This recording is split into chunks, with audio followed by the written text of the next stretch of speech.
شائلہ صاحبہ، یہ جو بات ہو رہی ہے کہ 2021 سے یہ سپائک آئی ہے، یہ رائز دیکھ رہے ہیں ہم ٹیررزم کے واقعات میں، کیونکہ وہاں پر افغان رجیم آئی، انٹرم افغان رجیم جب سے آئی اس کے بعد سے پاکستان کے اندر دہشت گردی بڑھی، اور انہوں نے جو اپیزمنٹ کی پالیسی اختیار کی ان کی گورنمنٹ نے، اس کی وجہ سے ہمیں یہ پرائس پے کرنی پڑ رہی ہے۔ اور 23 سے کلیئرٹی آ گئی، ملٹری لیڈرشپ نے کہا کہ یہ فتنہ الخوارج ہیں، یہ اسلام دشمن ہیں، یہ پاکستان دشمن ہے، ان سے کھول کے لڑنا ہے، ان سے کوئی بات نہیں ہوگی۔ سو ان کی گورنمنٹ کی وہ سمجھتے ہیں کہ غلطی کی سزا جو ہے اس وقت پوری قوم بھگت رہی ہے۔ پیپلز پارٹی کی کیا پوزیشن؟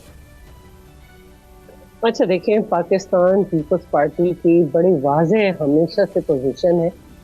اور ہم یہ سمجھتے ہیں کہ دہشت گردوں سے کوئی مذاکرات بھی نہیں ہو سکتے، اور دہشت گردوں نے جب بھی مذاکرات کیے انہوں نے ایک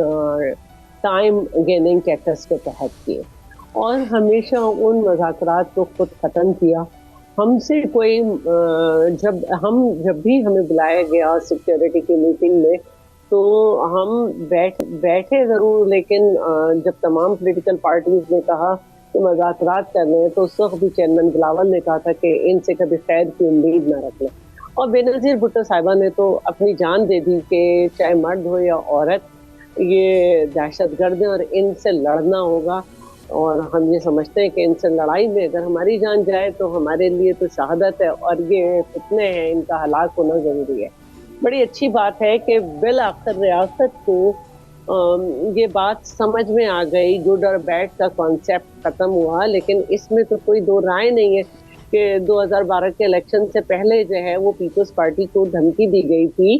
کہ اگر پیپلز پارٹی نے جلسے جلوس کچھ کیے تو ان کو بام سے اڑا دیا جائے گا، اور دونوں پارٹیز جو ہے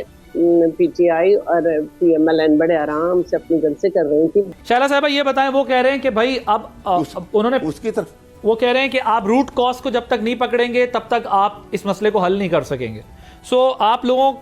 روٹ کاز کو کیوں نہیں سمجھ پا رہے ہیں؟ اور دیکھیے، یہ تو میری آواز آ رہی ہے؟ جی مجھے آ رہی ہے آپ کی بات۔ یہ تو بالکل کھلی بات ہے کہ افغانستان سے ہمارے تعلقات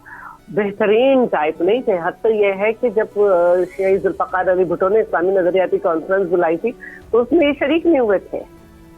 اور ٹھیک ہے انہوں نے ہمارا 65-71 میں وہ نہیں کیا کہ کوئی دخل اندازی کرتے، لیکن جب رشیا ان کے اندر دناتا ہوا آیا تو ہم نے ان کی مدد کی، جی میں نے یہ ہم نے تو ہر طرح کی پناہ دی۔ اس کے نتیجے میں ہم جو تھے، پاکستان پیپلز پارٹی شروع سے یہ کہتی تھی کہ جی افغان طالبان بے شک اپنی جنگ لڑ رہے ہوں گے، لیکن یہ ٹی ٹی پی بات کے وہاں جاتی ہے اور یہ اسے پناہ دیتے ہیں، تو جس میں پورے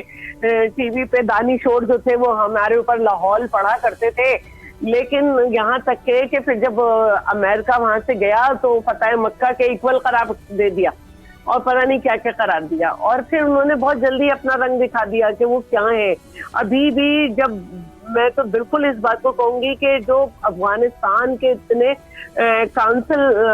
کانسولیٹس ہیں اتنے سارے وہاں پہ، وہ کیوں افغانستان میں جو بھارت کے اتنے کانسل خانے ہیں وہاں پہ کیا ہو رہا ہے، کیا پک رہا ہے، کیا چیز ہو رہی ہے بھائی۔ اور دوسرا جو ہے وہ بالکل میں اس سے اتفاق کرتی ہوں کہ جب ان کے گاڈ فادر کی پٹائی ہوئی تو وہ وہاں بھاگے، اور ہم نے ایک کوشش کی، افغان طالبان سے ہم نے مذاکرات کیے ہیں، گارنٹر بنایا ہے، اور یہ جو ہماری کوشش تھی نا، اس سے پہلے وہ ضیاء الحق اور پتہ نہیں کون کون جو تھے نا، وہ تک خانہ کعبہ میں ان کے ساتھ بیٹھ چکے ہیں، اور یہ اپنی باتوں سے ہٹ جاتے تھے۔ یہ انتہائی انپریڈکٹیبل لوگ ہیں، تو ان کے ساتھ جو کہ ہمارے یہاں مستقل براندازی ہو رہی ہے، ان کے ساتھ ہر طرح کی بات ہو کے دیکھی جا چکی ہے۔ اب جو بات ہے وہ یہ ہے کہ دیکھیے، نیشنل ایکشن پلان جو ہے اس کے اکارڈنگ پورے ملک میں باقاعدہ مستقل انٹیلیجنس بیسڈ آپریشن ہو رہے ہیں، اور سب سے زیادہ کے پی میں جو واقعات ہوئے اس کے ہم نے کافی سوال بھی ڈالے، وہ نہیں آ سکے، تو اس میں 80% جو ہے وہ بالکل صحیح ریشو ہے۔ کتنے پولیس پر اٹیک ہوئے، کتنے، یہ سب آپ